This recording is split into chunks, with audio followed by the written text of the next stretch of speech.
नाम जप और संकीर्तन कैसे होता है, उसका क्या लाभ होता है, ये सब जानेंगे पूज्य श्री उड़िया बाबा जी के उपदेशों के द्वारा। उनसे एक व्यक्ति ने प्रश्न पूछा कि महाराज, सबके लिए सुगम और सर्वोत्तम मार्ग क्या है? तब उन्होंने कहा, नाम जप करना सबके लिए सुगम और श्रेष्ठ है। तो महाराज, नाम जप में रुचि कैसे हो? रुचि होना ही कठिन है। रुचि हो जाने पर तो भजन छूटता ही नहीं। विषय सेवन का अभ्यास अनेकों जन्मों से पड़ा हुआ है, वह धीरे धीरे बदलेगा। इसलिए उत्साहपूर्वक नाम जप करते रहना चाहिए। इससे ऊबने की जरूरत नहीं है। महाराज, भगवान का कीर्तन क्यों करना चाहिए?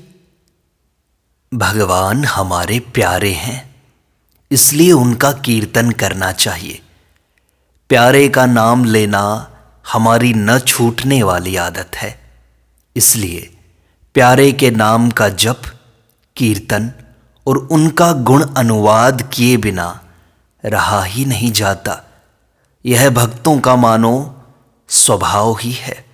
इसके लिए भले ही उनकी कोई निंदा करे, यह एक नियम भी है कि जिस प्रकार बनिए से व्यापार किए बिना नहीं रहा जाता, कामी से स्त्री का कीर्तन किए बिना नहीं रहा जाता, किसानों से खेती किए बिना नहीं रहा जाता, इसी प्रकार भक्तों से श्री कृष्ण कीर्तन किए बिना नहीं रहा जाता।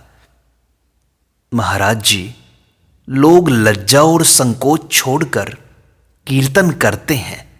उन्हें बहुत आदमी तो ढोंगी बताते हैं। बताने दो ढोंगी, भंवरे को तो रस चूसने से काम। जो तमोगुणी होते हैं उन्हें ही भगवन नाम कीर्तन में लज्जा आती है। तो महाराज, क्या कीर्तन से ध्यान स्थिर हो सकता है? कीर्तन भी ध्यान ही है। भगवत भक्त को भगवान का किसी भी प्रकार भजन चिंतन करने से आनंद आ जाता है। भगवान को याद करना और इस जगत को भूलना, यही हमारा लक्ष्य है। कीर्तन करो, कीर्तन से थक गए तो जप करो, जप से थक जाओ तो स्वाध्याय करो, स्वाध्याय से थको तो ध्यान करो, ध्यान से थक जाओ तो भगवत चर्चा करो। समय को व्यर्थ बातों में नष्ट ना करो। हर समय भगवान का चिंतन करते रहो। महाराज, कीर्तन में झांझ पीटने से क्या पुण्य होता होगा?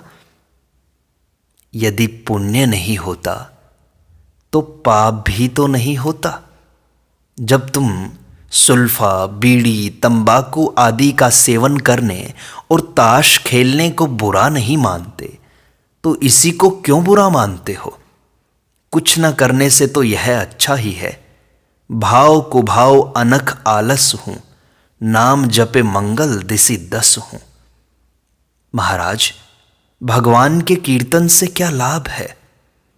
भगवान के कीर्तन से साधक को भगवान के दर्शन होते हैं, और उन सिद्धों को जिन्हें भगवान के दर्शन हो गए हैं, अपने प्यारे के नाम लेने में परम आनंद आता है। महाराज, संकीर्तन उत्सवों का लक्ष्य क्या होना चाहिए? मैं तो कहता हूं कि हरिनाम संकीर्तन हरिनाम में आसक्ति होने के लिए ही होना चाहिए, भगवान के दर्शन या किसी अन्य हेतु से नहीं। बस भगवान में आसक्ति हो जाए, यही संकीर्तन का लक्ष्य है। महाराज, तो क्या भगवान नाम में आसक्ति होना भगवत दर्शन से भी बढ़कर है क्या? हां, अवश्य बढ़कर है। भगवान नाम में आसक्ति हो जाने के बाद दर्शन हो चाहे ना हो, साधक को परवाह नहीं रहती। उसको दर्शन देने के लिए तो भगवान तैयार ही रहते हैं। महाराज, मन तो लगता नहीं। ऐसी अवस्था में क्या केवल जिह्वा से नाम जप करते रहने से विशेष लाभ हो सकता है क्या? अवश्य लाभ होता है, क्योंकि सांसारिक काम भी बिना मन लगे करने से पूरा हो ही जाता है। जैसे बही खाते का काम करते समय भी मन भ्रमण करता रहता है, किंतु इस प्रकार बिना मन लगे रहने से भी वह काम पूरा ही हो जाता है। वैसे ही बिना मन लगे केवल जिह्वा से ही जप करते रहने पर भी सफलता अवश्य मिलेगी। तुम करो तो सही। महाराज, नाम जप, नाम स्मरण और नाम कीर्तन में से कौन श्रेष्ठ है? वाणी द्वारा होने वाले उपांशु और मानसिक जपों में कौन सा जप श्रेष्ठ है? साधारण जनता के लिए नाम संकीर्तन विशेष लाभप्रद है, और जो संयमित चित्त वाले हैं उनके लिए जप अधिक उपयोगी है। प्रारंभ में उच्चारण करके जप करना चाहिए, फिर जैसे मन समाहित होगा वैसा वैसा ही मानसिक जप अधिक प्रिय लगने लगेगा। महाराज जी, संकीर्तन में स्वर ताल आदि का रस आता है, वह क्या बंधनकारी है क्या? वह भक्त के लिए तो बंधनकारक हो ही नहीं सकता, क्योंकि भक्त की उसमें भी भगवत्ता की भावना है। वह उसे श्रवण रस न समझकर भगवान रस समझता है। अतः भगवत प्राप्ति का साधन होने के कारण वह उसके बंधन का कारण नहीं हो सकता। हाँ, जिज्ञासु की अवश्य उसमें उपेक्षा रहती है, क्योंकि उसकी उसमें भगवत भावना नहीं होती। इसके सिवा भगवत प्रेम उसका लक्ष्य भी नहीं होता। वह तो भगवत तत्व का जिज्ञासु है। अतः उसे ये स्वर ताल भी विषय रूप प्रतीत होने के कारण हेय ही प्रतीत होते हैं, परंतु बोधवान की उसमें न तो हेय बुद्धि होती है और न उपादेय बुद्धि ही। उसकी दृष्टि में तो सब कुछ ब्रह्म स्वरूप ही है। महाराज जी, कुछ लोग आपके ऊपर आक्षेप लगाते हैं कि आप लोगों को संध्या गायत्री का उपदेश न देकर संकीर्तन का ही उपदेश क्यों देते हैं? भाई, मैं यह कब कहता हूं कि संध्या मत करो? मैं तो कहता हूं जो संध्या कर सकें वो अवश्य करें, किंतु जो अक्षर नहीं जानता, शुद्ध उच्चारण नहीं कर सकता और न जिसे पढ़ने लिखने का समय है, वह मेरे कहने से संध्या कैसे याद कर सकता है? उससे मैं कह देता हूं कि कीर्तन करो। यदि कीर्तन के लिए भी ना कहूं तो वे कुछ भी नहीं करेंगे। महाराज जी, बहुत से पंडित लोग कहते हैं कि कीर्तन में ओंकार का उच्चारण नहीं करना चाहिए, इसे सब नहीं बोल सकते, शूद्र का इसे उच्चारण करने में अधिकार नहीं है। क्या ऐसा है? देखो, यदि मना करते हैं तो मत बोलो, शास्त्र के विरुद्ध मत चलो। हमारा कृष्ण नाम तो सब नामों से बड़ा है। देखो, मुझे बंगाली स्वामी से एक श्लोक प्राप्त हुआ, उसमें श्री कृष्ण की कितनी महिमा है। श्लोक का अर्थ है, कृष्ण इस 2 वर्णों वाले नाम की जय हो। वह पाप रूपी पर्वतों के लिए वज्र, संसार रोग के आवेश को शांत करने के लिए अचूक औषध, अज्ञान रात्रि के सघन अंधकार के लिए सूर्योदय, क्रूर क्लेश रूपी वृक्षों के लिए प्रचंड ज्वाला, मालाओं से मंडित अग्नि और शांति सदन का खुला द्वार है। महाराज जी, लोग कहते हैं कि केवल जिह्वा के नाम जप करते रहने से कोई लाभ नहीं, किसी ने कहा है, कर में तो माला फिरे, जीव फिरे मुख माही, मनुआ तो चहुं दिश फिरे, यह तो सुमिरन नाही। तो महाराज जी कहते हैं, ऐसा कहने वालों की बात मत सुनो। उन्हें कह दो, अपने को तो जैसे बने वैसे भगवान के नाम का स्मरण करते रहना चाहिए। यदि मन भगवान में ही लग जाएगा तो भजन के लिए कहना ही नहीं पड़ेगा, क्योंकि उस व्यक्ति से तो फिर निरंतर भजन होगा ही। जब तक मन नहीं लगता तभी तक भजन करने के लिए व्यक्ति को कहना पड़ता है। केवल जिह्वा से भजन करते करते भी भजन में मन लगने लगता है। जो काम अधिक समय तक किया जाता है उसमें मन को लगाना ही पड़ता है, यह नियम है। महाराज, निरंतर भगवद आकार वृत्ति कैसे रह सकती है? तीव्र अभ्यास करने से वृत्ति क्षण क्षण में भगवान का चिंतन करती है। इसी को भगवद आकार वृत्ति कहते हैं। वृत्ति क्षण क्षण में बदला करती है, इसलिए विशेष प्रयत्न करने पर ही उसे भगवद आकार किया जा सकता है। तथापि भक्त लोग अपने प्रयत्न को प्रधान नहीं मानते। वे तो कहते हैं कि जो कुछ होता है वह भगवद कृपा से ही होता है। महाराज, भगवान की आज्ञा समझकर पुरुषार्थ करें और उससे जो लाभ हो उसे भगवान की कृपा से ही हुआ समझें तो क्या हर्ज है? यही तो भक्तों का सिद्धांत है। ऐसा ही तो मानना चाहिए। ऐसा मानने वालों को अभिमान नहीं होता।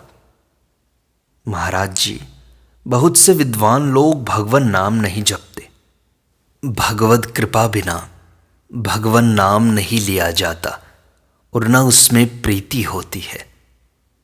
तो महाराज, क्या निराकार उपासकों के लिए भी कीर्तन उपयोगी है? देखो, जप और कीर्तन दो वस्तुएं नहीं हैं। जो जप करता है वह कीर्तन भी कर सकता है। निराकार उपासक भगवान की सेवा तो नहीं कर सकते, किंतु जप या कीर्तन करने का उन्हें पूर्ण अधिकार है।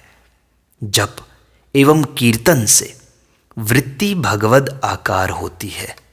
लक्ष्य निर्गुण अथवा सगुण दोनों में ही जप या कीर्तन से वृत्ति तद आकार हो जाती है। इसलिए जप और कीर्तन सभी कर सकते हैं, किंतु जिज्ञासु, साकार उपासक एवं निराकार उपासक इन दोनों से ही विलक्षण होता है। उसके लिए श्रवण, मनन और निदिध्यासन ही मुख्य है। कीर्तन उनके लिए गौण है।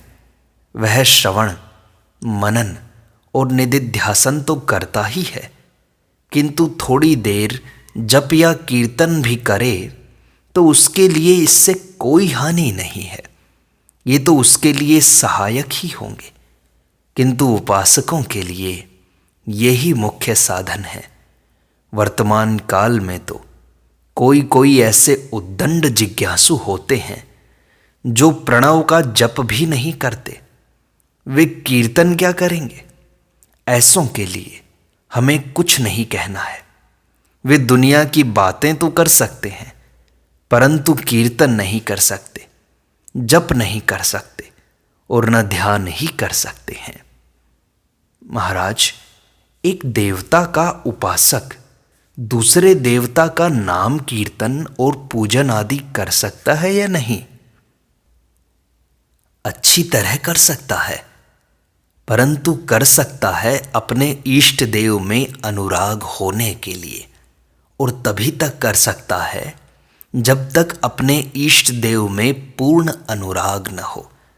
वैधि और गौणी भक्ति में तो सभी कुछ कर सकता है, परंतु रागात्मिका भक्ति प्राप्त होने पर सब छूट जाता है। महाराज, संकीर्तन ज्ञान प्राप्ति में कारण हो सकता है या नहीं, और हो सकता है तो किस प्रकार? ज्ञान के इच्छुक साधकों के लिए कर्म और उपासना अंतःकरण की शुद्धि के लिए होते हैं। कीर्तन भी कर्म और उपासना के अंतर्गत आता है। अतः इससे उनके अंतःकरण की शुद्धि होगी और अंतःकरण शुद्ध होने पर उन्हें ज्ञान की प्राप्ति होगी। किंतु ज्ञान इच्छुक व्यक्ति का लक्ष्य भगवत प्राप्ति नहीं होता, वह तो प्रेमियों का लक्ष्य है। अतएव भगवत प्रेमियों के लिए तो कीर्तन साधन है और साध्य भी, तथा ज्ञान मार्गियों के लिए वह केवल अंतःकरण की शुद्धि का ही साधन है। महाराज जी कहते हैं योग से चित्त शांत हो जाता है। क्या यह ठीक है? यह भी ठीक है, परंतु जप के अंदर भी अनंत सामर्थ्य है, इसलिए जप में तत्पर हो जाना चाहिए। उसी से सब कुछ प्राप्त हो जाएगा।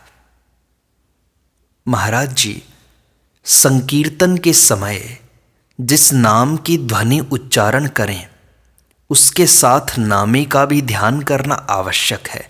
किंतु महामंत्र के एक चरण में तो हरि और राम है तथा दूसरे में हरि और कृष्ण है, तो क्या एक पद बोलने के समय श्री राम का ध्यान करना उचित है और दूसरा पद बोलते समय ध्यान को बदलकर श्री कृष्ण का ध्यान करना चाहिए?